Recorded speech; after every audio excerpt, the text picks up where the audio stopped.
اللہ اکبر اللہ۔ اسلام میں آخر ایسی کون سی بات ہے جس کے کارن ایک FBI ایجنٹ اسلام قبول کر لیتا ہے؟ اسلام قبول ہی نہیں کرتا بلکہ وہ باقی کی زندگی اسلام کو نیوچھاور کر دیتا ہے۔ ٹورڈز انٹرنیٹی اردو کی یہ ویڈیو آئیے دیکھتے ہیں۔ FBI ایجنٹ بننے کی خواہش بالآخر مجھے اسلام کی طرف لے آئی۔ ہمارے خاندانی دوست تھے، وہ FBI کے ساتھ بھی کام کر چکے تھے۔ میں نے ایک مرتبہ ان سے پوچھا، اوکے میں بھی FBI ایجنٹ بننا چاہتا ہوں، مجھے کون سی تعلیم حاصل کرنی چاہیے؟ انہوں نے کہا عربی اور فارسی پڑھو۔ کالج میں پہلے سال میں نے خود کو عربی کے مضمون کا طالب علم پایا، جہاں میں FBI کی مختلف پوزیشنز کے لیے درخواست دے رہا تھا۔ مجھے 2 انٹرنشپ پوزیشنز ملی اور مجھے انٹیلیجنس تجزیہ کار کی جاب آفر ہوئی تھی۔ جب میں FBI میں کام کر رہا تھا تو وہاں کچھ چیزیں ٹاپ سیکریٹ تھیں۔ چند سال بعد میں نے خود کو ایک نئے مرحلے میں پایا۔ پہلے FBI کے لیے کام کر رہا تھا اور اب گرینڈ جیوری کے سامنے کھڑا جوابات دے رہا تھا۔ میں نے قرآن سننا شروع کیا۔ الا بذکر اللہ تطمئن القلوب۔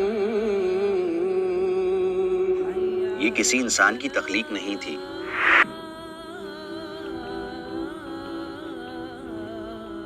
عدنان ایڈریان ورڈسمتھ کون ہے؟ کیا آپ اپنی زندگی کے متعلق مختصراً بتا سکتے ہیں؟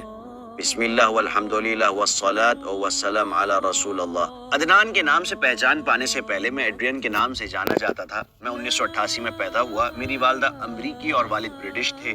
یہ میرے پہلے سال کی بات ہے، یعنی کالج کے پہلے سال، جب میں اسلام کی طرف آیا۔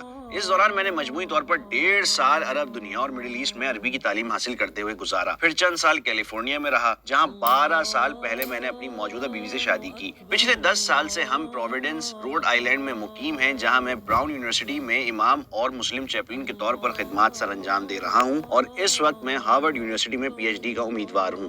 تو اسلام سے پہلے عقیدے کے لحاظ سے آپ کی زندگی کیسی تھی؟ آپ کا کس پر ایمان تھا؟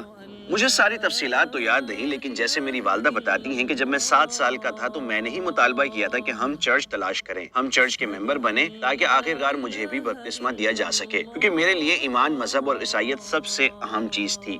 بڑھتی عمر کے ساتھ ساتھ اپنی چرچ سے میری بہت زیادہ وابستگی تھی، بہت زیادہ، اس حد تک کہ ہائی اسکول کے آخری سال میں یوتھ سنڈے پر خطبہ دیا کرتا تھا اور چرچ کی سرگرمیوں میں کئی طرح سے شامل تھا۔ مگر وہاں گزارے ہوئے ان برسوں میں نے چرچ میں کچھ ایسی باتیں اور عیسائیت کے کچھ ایسے پہلو دیکھے جنہوں نے مجھے کافی پریشان کیا اور میں انہیں سمجھ نہیں پایا۔ مگر میں اتنا ضرور جانتا تھا کہ مجھے خدا کے ساتھ تعلق کی ضرورت ہے اور مجھے ایک مذہب کی ضرورت ہے۔ میں نے سوچا یہ چرچ اور عیسائیت عام طور پر کافی اچھے ہیں، شاید اس سے بہتر مجھے کچھ نہ مل سکے، کیونکہ میں ایک محدود انسان ہوں اور میری عقل بھی محدود ہے، لہٰذا اس دنیا میں یہی میرے لیے سب سے بہتر ہے اور مجھے اس کے ساتھ گزارا کرنا ہوگا۔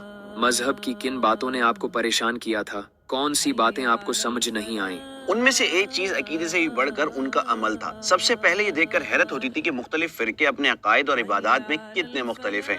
ایک اور اہم بات یہ تھی کہ چرچ کے ماحول میں پرورش پاتے ہوئے خاص طور پر ہائی اسکول میں یہ دیکھا کہ عبادت کا ایک خاص طریقہ تھا، لیکن جب ہمیں ایک نیا سربراہ پادری ملا جو صرف 1 سال کے لیے عارضی سربراہ تھا تو سب کچھ بدلنے لگا۔ عبادت کے طریقے بدلنے لگے، عبادت کی پوری ترتیب کو اس نے بدل ڈالا، اور میں سوچنے لگا ایسا کیوں ہوا کہ ایک شخص کے ان فیصلوں کی وجہ سے ہماری عبادت کا انداز بدل گیا جن سے دوسرے لوگوں کو اتفاق نہیں تھا، اور یہ سب ایک طرح سے طاقت کی نمائش لگتی تھی، تو اس بات نے مجھے پریشان کیا۔ آپ کا اسلام کی طرف سفر کیسے شروع ہوا؟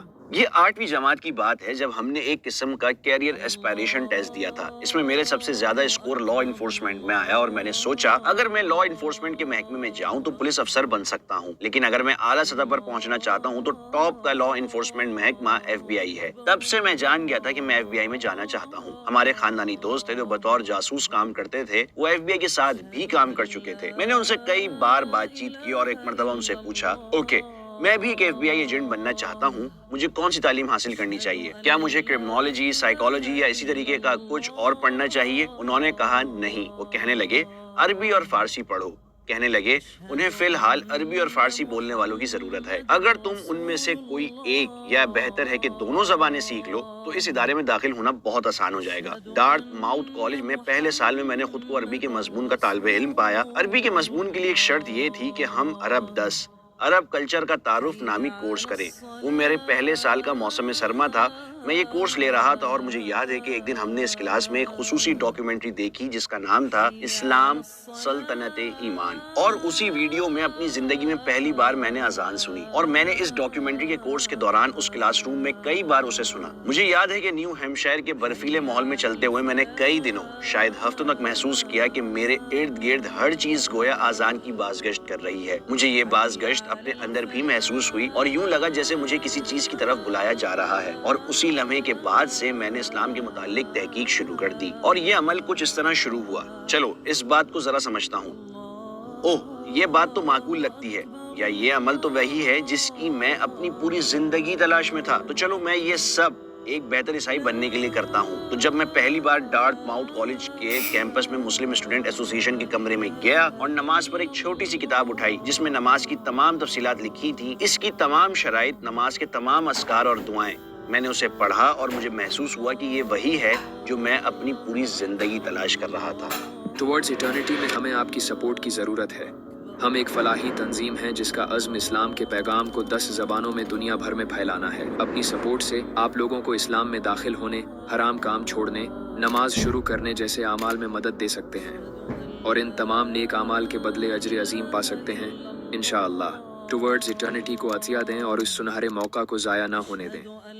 تو میں نے سوچا چلو سیکھتا ہوں، کیونکہ میں نے ایسے پادری دیکھے تھے، عیسائی پادری جو بدھ مت کے کسی عمل کو یا ہندو مت کے کسی پہلو کو یا یوگا وغیرہ کی کسی چیز کو اپنا کر اس کی وجہ سے بہتر عیسائی بنے۔ تو میں نے سوچا چلو میں مسلمانوں کے اس عمل یعنی نماز کو اپناتا ہوں اور ایک بہتر عیسائی بن جاتا ہوں۔ موسم بہار کی چھٹیوں میں ہم سمندری طوفان کترینا کے بعد نیو اورلینز ایک مشن سفر پر گئے، جہاں ہم نے سمندری طوفان سے متاثرہ لوگوں کی مدد کی، اور اس دوران جب موقع ملتا میں پروگرام کے لیڈرز کے پاس جا کر پوچھتا کہ آپ کو معلوم ہے مشرق کس طرف ہے؟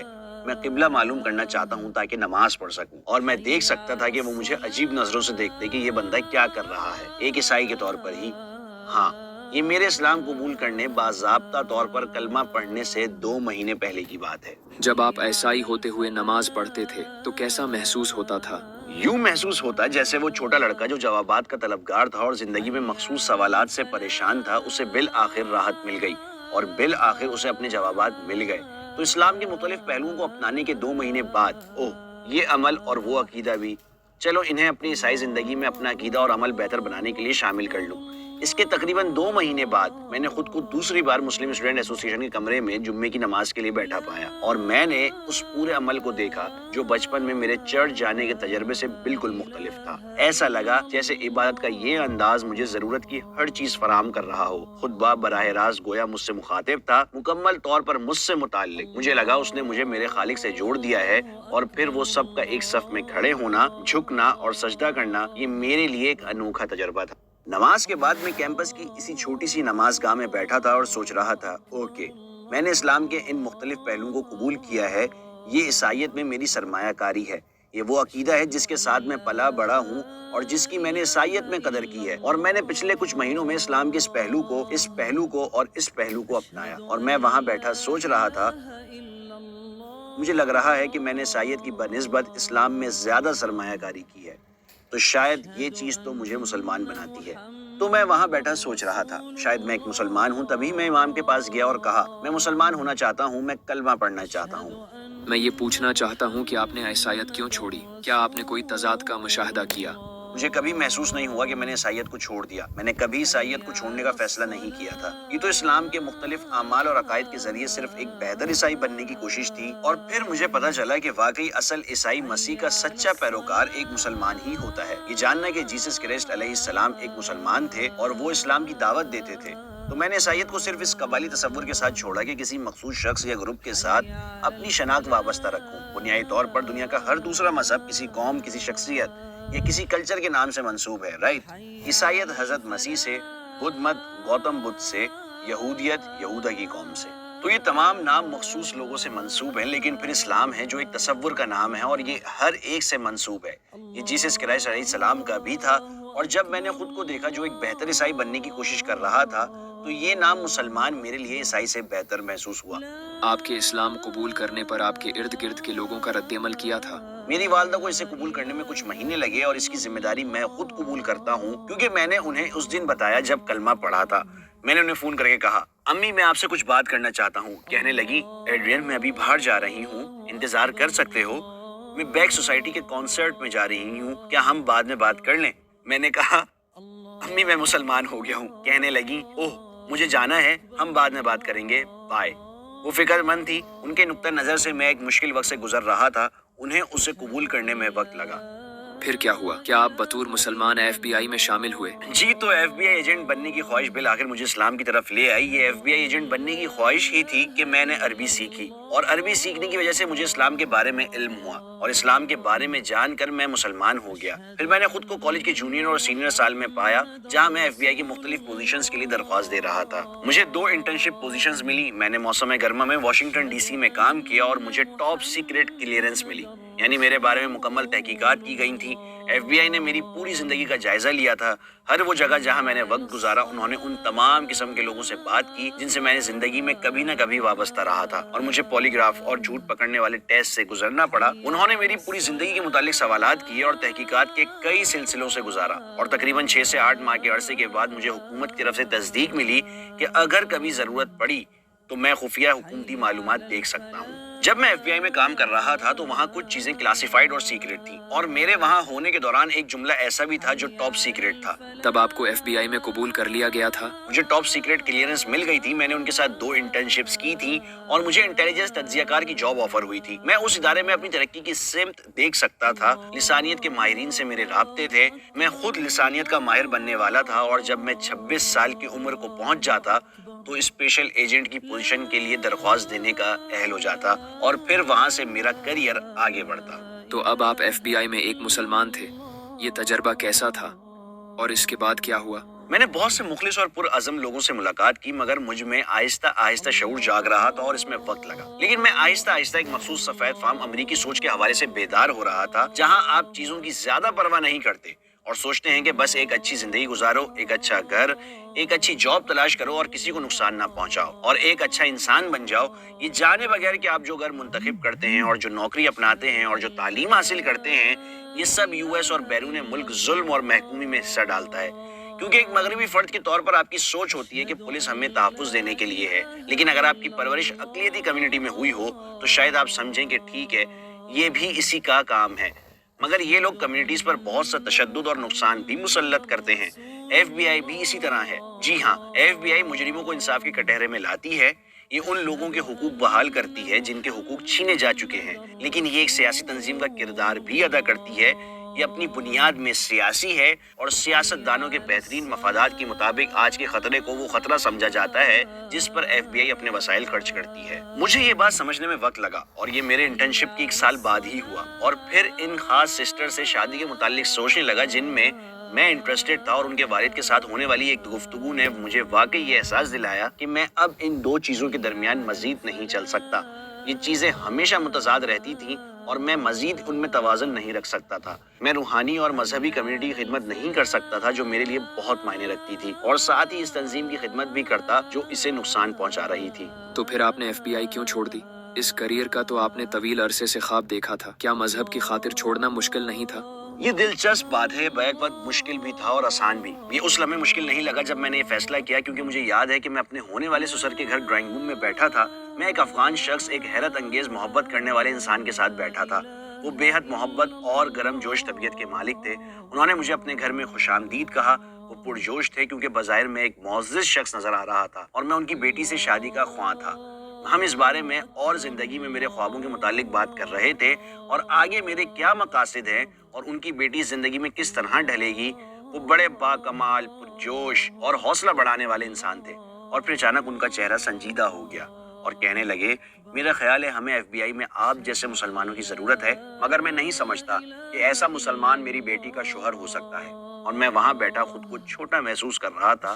اچانک میں اس شخص سے خوف زدہ ہو گیا, اور مجھے احساس ہوا کہ وہ ٹھیک کہہ رہے ہیں. وہ بالکل ٹھیک ہیں. یہ چیز پہلے ہی مجھے پریشان کر رہی تھی, اور اس لمحے جب میرے سسر نے اس معاملے کو واضح کر دیا تو مجھے احساس ہوا کہ میرے پاس 2 راستے ہیں. یا تو اپنی زندگی کے لیے خوبصورت اور متاثر کن ساتھی چنوں اور اس کے ساتھ بچوں کی پرورش کا خواب دیکھوں, یا پھر ایک ایسا کریئر چنوں جس کے بارے میں مجھے پہلے ہی کچھ غیر آرامدہ احساسات ہیں، میں اس عورت کو چنوں گا اور دیکھوں گا آگے کیا ہوتا ہے۔ FBI میں کام کرنے سے مجھے فوکس ملا، مجھے ایک سمت ملی، مجھے اس سے زندگی میں ایک مشن اور مقصد کا احساس ملا، اور جب یہ مجھ سے چھن گیا تو مجھے احساس ہوا اب مجھے مسلم کمیونٹی کی خدمت کرنی چاہیے، مجھے علم میں اضافہ کرنا چاہیے، جو الحمدللہ مجھے عطا ہوا۔ الحمدللہ مجھے قرآن پڑھانے، قرآن حفظ کروانے، فقہ کی بنیادی تعلیم، عقیدہ، تھیولوجی اور اسلامی روحانیت سمیت دیگر موضوعات میں اجازتیں حاصل ہوئیں۔ تو میرے پاس ایک عمومی مقصد اور مشن تھا کہ مسلمانوں کی خدمت کروں اور اسلام کا علم حاصل کروں۔ بالآخر اسلام نے مجھے حتمی مقصد دیا اور اپنے خالق کی عبادت کے لحاظ سے مجھے اسلام سے یہ سب ملا، لیکن دنیا میں رہتے ہوئے مجھے یہاں بھی کچھ نہ کچھ کرنا تھا۔ اور پھر چند سال بعد میں نے خود کو ایک نئے مرحلے میں پایا، جہاں میں پہلے FBI کے لیے کام کر رہا تھا اور اب کافی عرصے بعد یہاں تھا۔ اب میں براؤن یونیورسٹی میں مسلم چیپلن تھا، روڈ آئیلینڈ میں کمیونٹی کا امام تھا۔ یہ وہ سال تھا جب امریکہ میں ISIS کو امریکہ کے لیے ایک بڑا خطرہ سمجھا جا رہا تھا اور ہر کوئی اس سے خوفزدہ تھا۔ اسی دوران پروویڈنس میں لوکل کاؤنٹر ٹیررزم ایجنٹ نے مجھ سے تعلقات قائم کرنے کے لیے رابطہ کیا۔ مجھے اس کے مقصد کا کافی حد تک علم تھا اور یہ بھی کہ میں اسے مکمل طور پر انکار نہیں کر سکتا، لیکن مجھے اس سے ایک محفوظ فاصلے پر رہنا تھا۔ وہ کمیونٹی کے اندر کی معلومات لینا چاہتا تھا اور اس کا بڑا سسٹمیٹک نقصان پہنچ سکتا تھا۔ وہ FBI ایجنٹ میرے ساتھ تعلق قائم کرنے کی کوشش میں تھا۔ اسی دوران کمیونٹی میں میری مختلف لوگوں سے جان پہچان ہو رہی تھی اور مجھے ایک بھائی کا پتہ چلا جو روڈ آئیلینڈ کے ایک جیل سسٹم میں تھا۔ انہوں نے مجھے اپنی کہانی سنائی جو ان کے ساتھ جیل میں پیش آئی تھی۔ کچھ عرصے بعد ایک اسسٹنٹ US اٹارنی میرے براؤن یونیورسٹی کے دفتر میں ایک عدالتی سمن لیے آئے۔ یہ ایک قانونی دستاویز تھا جس میں لکھا تھا اگر تم نے ہمیں مخصوص معلومات نہیں دی تو ہم تمہیں جیل میں ڈال دیں گے۔ اس موقع پر مجھے اپنے رابطوں سے رجوع کرنا پڑا، ایک وکیل کرنا پڑا تاکہ اس پورے معاملے میں خود کو تحفظ فراہم کر سکوں۔ پھر خود کو ایک گرینڈ جیوری کے سامنے پایا۔ میں گرینڈ جیوری کے کمرہ عدالت میں کھڑا تھا۔ گرینڈ جیوری کے کام کا انداز امریکہ کی عدالت میں ٹرائل جیوری سے مختلف ہوتا ہے۔ گرینڈ جیوری میں جب وکیل اپنے سوالات مکمل کر لیتا ہے تو جیوری کے ممبرز کو یہ اختیار ہوتا ہے کہ وہ اپنی مرضی سے سوالات پوچھ سکے۔ اس کمرے میں روڈ آئیلینڈ کے 20 عام شہری موجود تھے۔ انہوں نے مجھ سے اسلام کے متعلق سوالات کرنا شروع کیے اور میں نے US اٹارنی کی طرف دیکھا اور محسوس کیا کہ وہ خاصے بے چین ہو رہے تھے۔ ان میں سے ایک خاتون جو بہت مہربان تھی، انہوں نے مجھ سے پوچھا آپ نے ذکر کیا کہ آپ اس بھائی کا ایک رہنما تھے، ایک روحانی رہنما، اور اب اس صورتحال میں آپ کو ان کی ذاتی معلومات ہمیں وکیل اور FBI ایجنٹ کو دینی پڑ رہی ہیں، کیا اس سے آپ کے ان کے ساتھ تعلقات پر کوئی اثر پڑتا ہے؟ میں نے جواب دیا آپ کا بھلا ہو، بالکل اثر پڑا ہے، آپ کے سوال کا شکریہ۔ یہ ایک انتہائی افسوسناک صورتحال ہے، لیکن ظاہر ہے یہ US اٹارنی اس بات پر خوش نہیں تھا کہ جیوری کے ممبرز اس پوری صورتحال میں انسانیت کا پہلو دیکھ رہے تھے اور بالآخر اس پوری صورتحال کی حماقت کو سمجھ رہے تھے۔ مسلمان ہونے کے بعد کیا آپ کے آس پاس کسی نے آپ سے متاثر ہو کر اسلام قبول کیا؟ اسلام قبول کرنے کے تقریباً 10 سال بعد ایک دن میں اپنی دادی کے گھر گیا۔ وہ ڈیمنشیا کی ایک مخصوص سطح پر انتقال کر گئی تھیں اور ان کی حالت کچھ بچکانہ سی ہو گئی تھی۔ ان میں ایک معصومیت پیدا ہو گئی تھی جو بچوں کی سی ہوتی ہے۔ ایک دن میں ان کے گھر گیا، جیسا کہ ہم ہمیشہ اپنے والد کے خاندان اور بھائیوں کے ساتھ ان کے گھر جایا کرتے تھے۔ وہ بڑے غور سے مجھے دیکھ رہی تھی اور وہ مجھے کہنے لگی تم اوپر کی منزل پر جا کر جو کرتے ہو میں بھی تمہارے ساتھ کرنا چاہتی ہوں۔ میں سوچنے لگا اوپر جا کر میں کیا کرتا ہوں، یہ کس بارے میں بات کر رہی ہیں۔ پھر مجھے یاد آیا کہ جب ہم گھنٹوں وہاں بیٹھے رہتے تھے اور نماز کا وقت آ جاتا تو میں معذرت کر کے اوپر جا کر ظہر یا عصر کی نماز پڑھ لیا کرتا تھا۔ وہ یہ بات نوٹ کرتی تھی کہ میں کس طرح وہاں جاتا اور پھر واپس آتا ہوں، تو وہ اس کی بات کر رہی تھی۔ میں نے کہا اوہ آپ نماز کی بات کر رہی ہیں؟ کہنے لگی ہاں وہی۔ میں نے کہا اوکے آپ میرے ساتھ نماز پڑھ سکتی ہیں۔ تو میں نے انہیں اپنے پیچھے نماز پڑھائی۔ پھر ایک دن میں دوبارہ ان کے پاس گیا تو کہنے لگی کیا ہم وہی کریں جو تم اوپر جا کر کرتے ہو؟ میں نے کہا اوکے۔ اور پھر میں نے کہا دیکھیں کیا میں آپ کو اسلام اور حضرت محمد صلی اللہ علیہ وسلم کے بارے میں بتاؤں؟ کہنے لگی ہاں پلیز۔ وہ ایک نہایت شفیق اور مبارک خاتون تھی، اللہ ان پر رحم کرے۔ میں نے ان جیسی پیاری خاتون کبھی نہیں دیکھی۔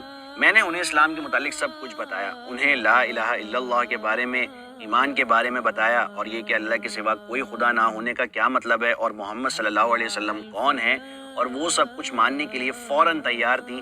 تو انہوں نے وہیں کلمہ پڑھا، انہوں نے ایمان کی گواہی دی۔ حضرت محمد صلی اللہ علیہ وسلم کی کون سی بات نے آپ کو سب سے زیادہ متاثر کیا؟ ان کی زندگی کے متعلق پڑھتے ہوئے مجھ پر یہ واضح ہو گیا کہ وہ ایک انسان ہیں جو ہر قسم کے الزام سے پاک ہیں۔ وہ زندگی میں ہمیشہ بالکل درست کام کرتے ہیں۔ میرے خیال میں یہ ایک بہت اہم بات ہے۔ میں ہمیشہ سے ایک پرفیکشنسٹ رہا ہوں، ہمیشہ درست کام کرنے کی خواہش رکھتا ہوں اور جب اپنی کسی غلطی کا احساس ہوتا ہے تو بہت اپسیٹ ہو جاتا ہوں۔ لہٰذا اس عظیم انسان کے لمحہ بہ لمحہ زندگی کی بھرپور تفصیلات جاننا میرے لیے حقیقی شفا کا باعث تھا۔ یہ احساس پیدا ہوا کہ بہترین انسان بننے کا کیا مطلب ہے، اور ان کے حالات زندگی کو دیکھ کر، ان کے بارے میں روایات پڑھ کر، ان کے قصے سن کر، انہیں بطور انسان جان کر، مجھے ان کی پوری زندگی اپنے لیے شفا کا ذریعہ لگتی ہے۔ آپ نے قرآن کی کچھ آیات کے بارے میں بات کی جن کے بارے میں آپ کو یقین تھا کہ وہ اللہ کی طرف سے ہیں۔ کیا آپ اس کی ایک یا دو مثالیں دے سکتے ہیں جو آپ کے ذہن میں ہوں؟ میں ایک کلاسیکل پیانسٹ کے طور پر پلا بڑھا۔ میں اس میں خاصی مہارت رکھتا تھا، پیانو بجانا اور گھنٹوں طویل سولو پرفارمنس دینا اور چند مقابلے میں جیتنا۔ لہٰذا موسیقی اور آواز میرے لیے بہت اہم تھی۔ میرے خیال میں یہی وجہ تھی کہ اذان نے مجھے اتنی شدت سے متاثر کیا، صرف اس کی خوبصورتی اور سادگی کو سن کر، اور جب میں نے قرآن سننا شروع کیا تو میں جان گیا یہ کسی انسان کی تخلیق نہیں ہے۔